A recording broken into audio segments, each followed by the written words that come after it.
नमस्कार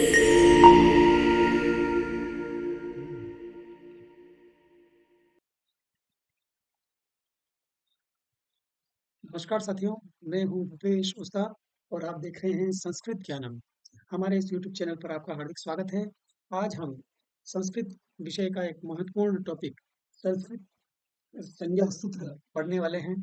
इस संज्ञा सूत्र के को पढ़ने से पहले मैं आपको संस्कृत के इतिहास के बारे में थोड़ा-सा परिचय दे दूँ। इन संज्ञा सूत्रों का निर्माण आचार्य पाणिनि ने किया था और जो कि जिन्होंने 14 माहेश्वर सूत्रों के आधार पर इस संपूर्ण संस्कृत व्याकरण का निर्माण किया।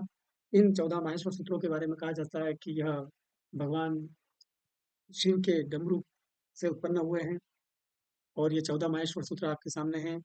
इ, ऊण, ऋ, क, ए, ओंग, अयो, च, हय, वरट, लण, इयम, अंगण, नम, जब, इय, गड़, दश, जब, गड़, दश, कफ, छट, त, चट, तव, कप, य, स, स, र, हल। इन 14 माहेश्वर सूत्रों में ये अंतिम जो वर्ण हैं, ये इत संज्ञक वर्ण हैं। वैसे तो यहाँ पर 14 माहेश्वर सूत्रों में 14 ही वर्णों की इत संज्ञा दिखाई देती है, लेकिन वास्तविकता में यह मध्य में होते हुए भी ल में स्थित अ जो है, यह भी इसकी इत संज्ञा हुई। इस प्रकार से माहेश्वर सूत्रों में भी 15 वर्णों की इत संज्ञा होती है। 15 वर्णों की इत संज्ञा होती है और 14 माहेश्वर सूत्र हैं। अब इसमें सबसे पहले हलन्त्यम। हलन्त्यम इत संज्ञक सूत्र है यह। इसके आधार पर आचार्य पाणिनि, कात्यायन, पतंजलि आदि विद्वानों ने धातु सूत्र, लिंगानुशासन, आगम, प्रत्यय, ऊणादि इन सभी में उपदेश की अवस्था में हलन्त्यम से इत संज्ञा का विधान किया है। इत संज्ञा का अर्थ है अंतिम हल अथवा व्यंजन की इत संज्ञा होती है और इत संज्ञा होने पर उसका मुख्य प्रयोजन लोप करना होता है। जैसे यहाँ अ, इ, ऊ, ण में ण की इत संज्ञा हुई। इत संज्ञा करने का मुख्य प्रयोजन उस वर्ण का तस्य लोपः तस्य लोपः सूत्र से लोप करना है। और संज्ञा के बारे में मैं आपको बता दूं कि संस्कृत में इत संज्ञक सूत्र भी 6 होते हैं, जिसमें से एक हलन्त्यम है, दूसरा उपदेश या अनुनासिक इत है उसका, और फिर आदिव्य टूडेव है, ट प्रत्यय से चू टू है, लशप तदित्य है। इस प्रकार यह सभी इत संज्ञक सूत्र ही हैं, लेकिन यहाँ पर हम हलन्त्यम की बात कर रहे हैं। हलन्त्यम से इत संज्ञा होती है। इत संज्ञा का करने का मुख्य प्रयोजन तस्य लोप से लोप करना है। जैसे कोई भी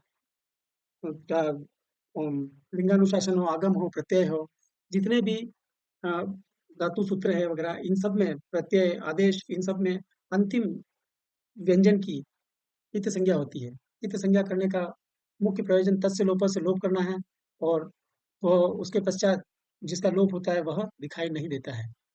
तस्य लोपः जिन वर्णों की अर्थात हलन्त्यम से जिसकी इत संज्ञा हुई है, उसका प्रस्तुत सूत्र से यानी कि तस्य लोपः से लोप होगा। और लोप होने की स्थिति में, जैसे उदाहरण में देखते हैं अपन अ, इ, ऊ, ण में ण की हलन्त्यम सूत्र से इत संज्ञा हुई तथा तस्य लोप से उसका लोप किया जाएगा। अदर्शनम लोपः। अदर्शनम लोपः यह लोप संज्ञा का सूत्र है। इसका अभिप्राय है दिखाई न देना।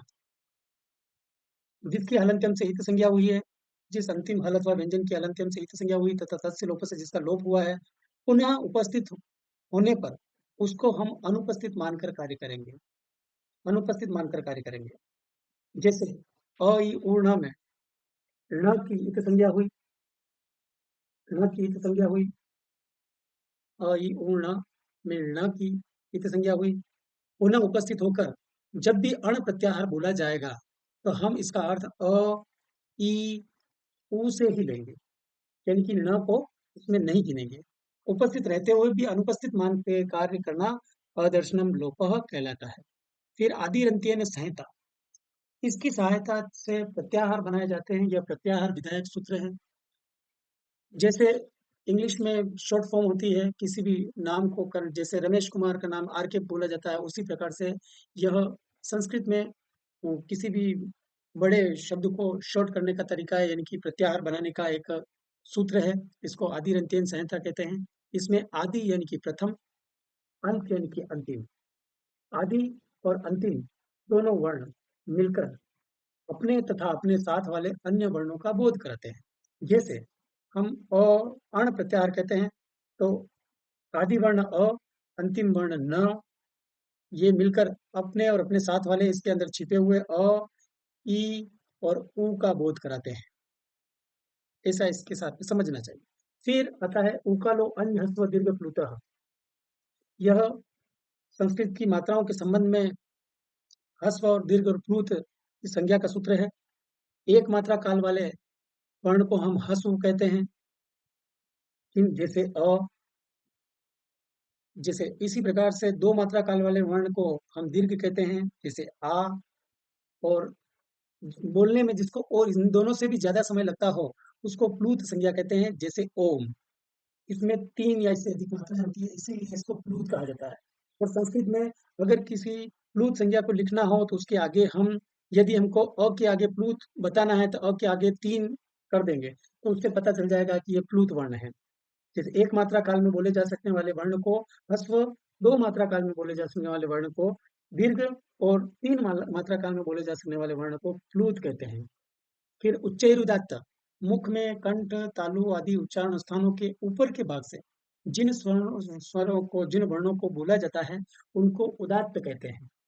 उदात्त वर्णों का प्रयोग वेदों में किया जाता है।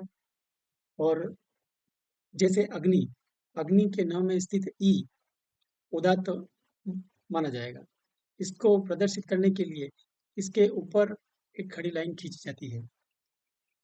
फिर निश्चयरुदात्त, निश्चयरुदात्त इसमें मुख में कंठ, तालु आदि उच्चारण स्थानों के नीचे के भाग से जो वर्ण निकलते हैं, जो स्वर निकलते हैं, उनको अनुदात्त कहते हैं।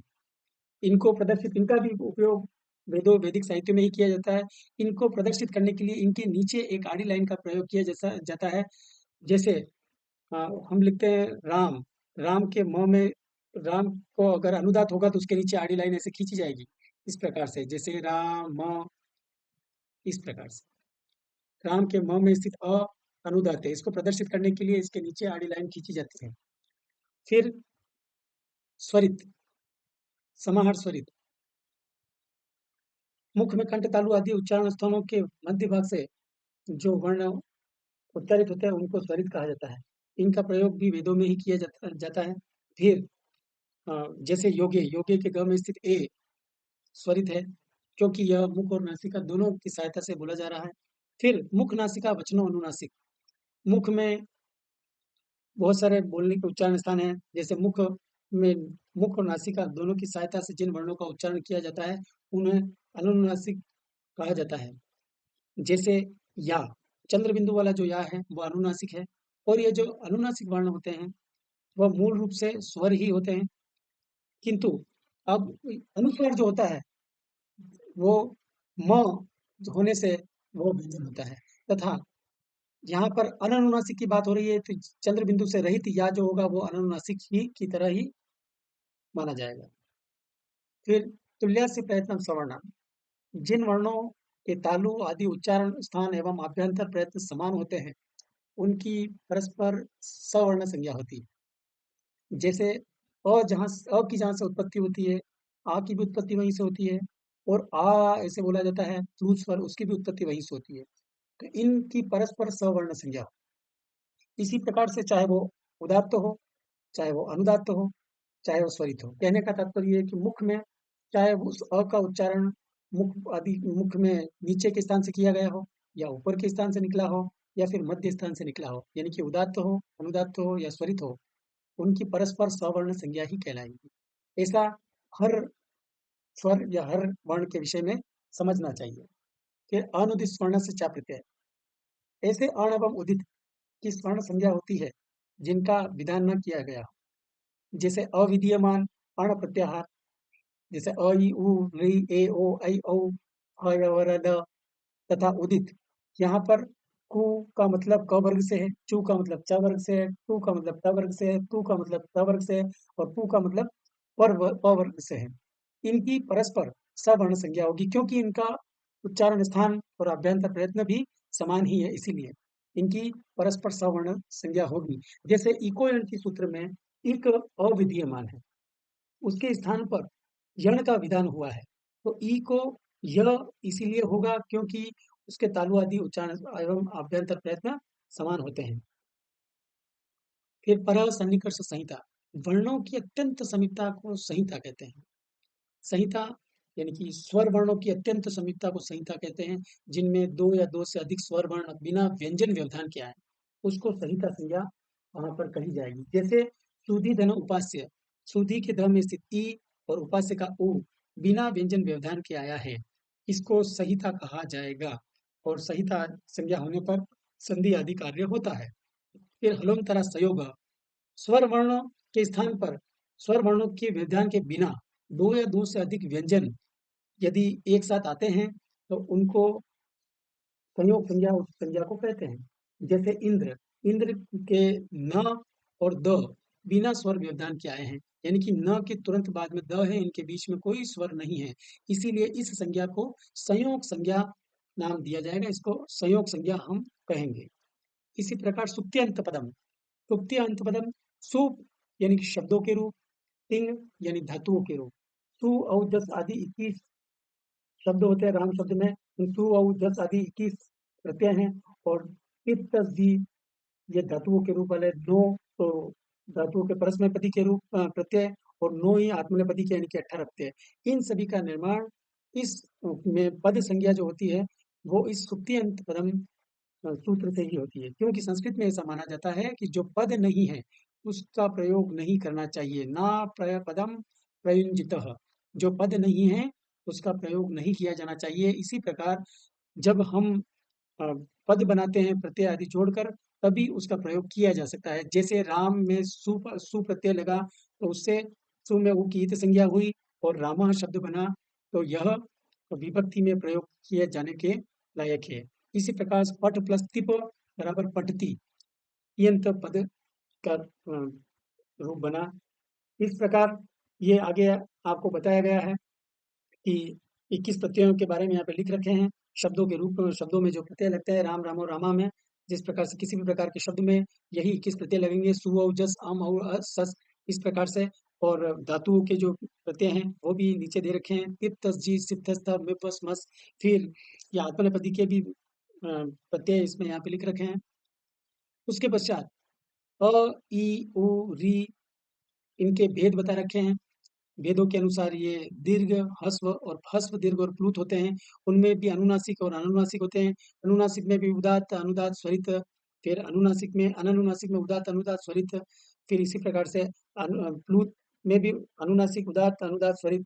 इस प्रकार सभी के, चाहे वो ह्रस्व हो, चाहे दीर्घ हो, चाहे प्लुत हो, सभी के उदात्त, अनुदात्त और स्वरित रूप से भेद होते हैं। इस प्रकार ये 18-18 भेद हैं।